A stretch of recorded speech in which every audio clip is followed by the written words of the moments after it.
expatsmovingandrelocationguide.com. I'm in Brussels, right in the middle of an orientation trip before relocating to this lovely city.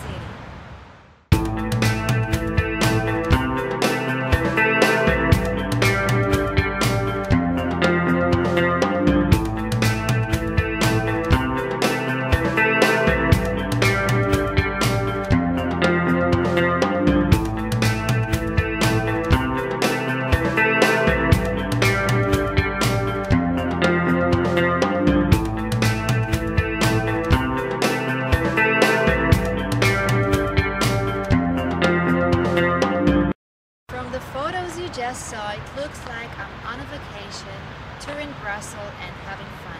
But that's not even the half of it.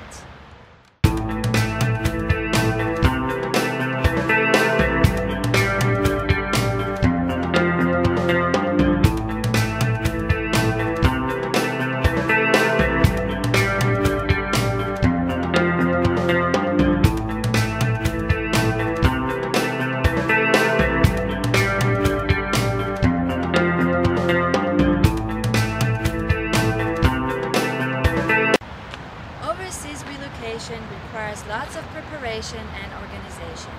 An orientation trip is indeed important but not vital. However, it is crucial to gather as much information as you can about your destination country and to make a moving list. This is why I would like to invite you to visit expatsmovingandrelocationguide.com website. A place where you can learn everything about moving to another country and how to smooth your way to expatriate living. See you there. Au revoir. Tot ziens.